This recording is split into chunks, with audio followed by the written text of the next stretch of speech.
প্রিয় দর্শকবৃন্দ, আসসালামু আলাইকুম। এই মুহূর্তে আমি আছি কুমিল্লা জেলার ব্রাহ্মণপাড়া উপজেলার মহালক্ষীপাড়ার শাহজাল মেম্বারের বাড়িতে। আপনারা দেখতে পাচ্ছেন এখানে বিশাল আকৃতির মাশাআল্লাহ খুব সুন্দর একটি ষাঁড় গরু আগামী কুরবানি ঈদ উপলক্ষে একজন প্রান্তিক কৃষক লালন পালন করেছেন। আমরা এই গরুটি সম্পর্কে বিস্তারিত জানবো এবং আপনাদেরকে এটার দাম সম্পর্কে ধারণা দিব। হ্যাঁ, রিপন ভাই কেমন আছেন? জি, ভালো আছেন? হ্যাঁ, আছি আলহামদুলিল্লাহ। তো মাশাআল্লাহ আপনার গরুটা দেখলাম, জি এটা খুব সুন্দর মাশাআল্লাহ। জি জি। আচ্ছা, তো এটা কতদিন হয় আপনি লালন পালন করছেন? আমার গরুটা আমি কিনছি প্রায় 2 বছর হয়েছে। আচ্ছা, 2 বছর ধরে এটা আমি লালন পালন করতেছি। তো আমার আসলে ছোটবেলা থেকে একটা ইচ্ছা ছিল যে আমি যদি আমার কোনো সময় পারি তাহলে আমি নিজে একটা বড় একটা গরু তৈরি করবো, পালার একটা শখ। তো আসলে আমি গরুটা অনেক কষ্টে প্রায় 2 বছর এটা লালন পালন করছি। তো আমি সবসময় এটারে দেখা গেছে আমি একটা টুকটাক একটা ব্যবসা করতাম, ব্যবসার ফাঁকে ফাঁকে এটারে বেশি সময় দিতাম। আচ্ছা, তাই আমি বেশিরভাগ এটারে নর্মাল জিনিস খাওয়াইতাম, যেমন ভুসি, ডাইশ, খৈল, আর হলো কাঁচা ঘাস, ভুট্টার গুঁড়া, এগুলো আমি বেশিরভাগ খাওয়াইতাম।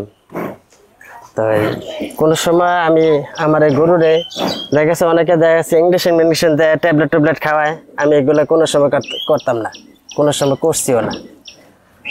তো মাশাআল্লাহ আপনাদের দোয়ায় আমার গরুটা মোটামুটি ভালো একটা হয়েছে। আপনার এই যে সুন্দর একটা গরু, এটার কি কোনো নাম আছে? এটার নাম দিচ্ছি আমি হলো বুলেট বাবু। বুলেট বাবু, চমৎকার নাম। প্রিয় দর্শক, আমরা যে গরুটা দেখতে পাচ্ছি এটা হচ্ছে বুলেট বাবু। এটা মহালক্ষী পাড়ার বুলেট বাবু, ব্রাহ্মণপাড়ার বুলেট বাবু। এই যে আপনি গরুটা লালন পালন করছেন, এটা কি কখনো স্কেল করা হয়েছে, ওজন দিচ্ছেন? জি না, এমনি ওজন দেওয়া নাই। তো আবার গরুটা 800 থেকে 850 কেজি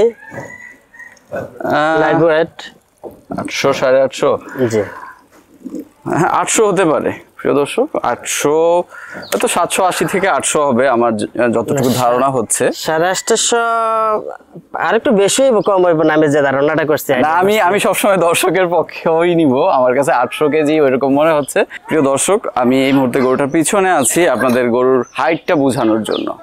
আমি হচ্ছি 5 ফিট 8 ইঞ্চি। তো গরুটার হাইট মাশাআল্লাহ শাহিওয়ালের মধ্যেও মানে হাইটটা খুব ভালো। আচ্ছা রিপন ভাই, অনেক তো কথা হলো, এখন দামের ব্যাপার একটু বলেন, আপনার কি চিন্তা ভাবনা? তবে এমন কিছু বললেন না আকাশ কুসুম যে 20 লাখ 25 লাখ ওরকম কিছু বললেন না যেটা মানুষজন পছন্দ করবে না। আপনি যেহেতু গরুটা লালন পালন করেছেন কুরবানিতে ছাড়ার জন্য, আপনি এমন কিছু বলবেন যেটা মানুষজন নিতে পারে যেন। না, আসলে আমি দামাদাম করব না। আমার গরুটা আসলে শখের গরু, তো বেশি চাই না, আমি 4,50,000 টাকা চাই। 4.5 লাখ। আচ্ছা, 4.5 লাখ। জি জি, আপনাকে অনেক ধন্যবাদ। আপনি যে দামটা চাইছেন এটা আহামরি কিছু চান নাই, গরু অনুপাতে দাম ঠিক আছে। তারপরেও যদি আমাদের দর্শকরা যদি আসে সেক্ষেত্রে আপনি আর কোনো বিবেচনা থাকবে কিনা? ধরেন আপনি আমি তো আসলাম, আমি আসার পর আপনি একটা দাম চাইলেন, সেক্ষেত্রে আবার আমার দর্শকরা যখন আসবে তখন দামটা আর একটু কম রাখা যাবে কিনা? কারণ গরু তো আর ফিক্সড প্রাইসে বিক্রি হয় না, আপনি সেটা জানেন। যে আলোচনা সাপেক্ষে কথাবার্তা। আচ্ছা প্রিয় দর্শক, উনি এই মুহূর্তে গরুর দাম চাচ্ছে হচ্ছে 4.5 লাখ টাকা, এবং আপনারা যখন আসবেন আলোচনার সুযোগ আছে, আলোচনা করে নিতে পারবেন। আরেকটা ব্যাপার প্রিয় দর্শক, আমরা কিন্তু কুরবানিতে কম বেশি সবাই গরু কিনি, ছোট গরু, মাঝারি গরু, বড় গরু কিনি, কিন্তু বিভিন্ন ফার্ম থেকে যখন কিনি সেক্ষেত্রে হিসাবটা একরকম। আর উনি যেহেতু একজন প্রান্তিক কৃষক, একেবারে প্রান্তিক পর্যায়ে এই কুরবানিকে কেন্দ্র করে শুধুমাত্র একটা গরুই উনি পালন করেছেন। তো এই একজন প্রান্তিক কৃষকের এটা কিন্তু শুধু একটা গরু না, এটা একটা স্বপ্ন।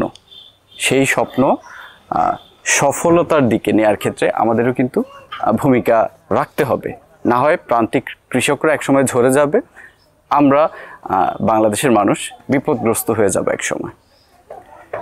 কারণ প্রান্তিক পর্যায়ে আমাদের দেশের গবাদি পশুর চাহিদা বেশিরভাগ কিন্তু প্রান্তিক পর্যায় থেকে আসে। তা আমাদের দেশের মানুষ হিসেবে নিজেদের দায়িত্ববোধ থেকে এই ধরনের গরুগুলো যারা পালন করে, এই ধরনের প্রান্তিক কৃষক যারা আছে তাদেরকে বাঁচিয়ে রাখতে হবে। তো প্রিয় দর্শক, সবাই ভালো থাকবেন। একটা দাস দেখা হবে অন্য কোনো ভিডিওতে। আসসালামু আলাইকুম।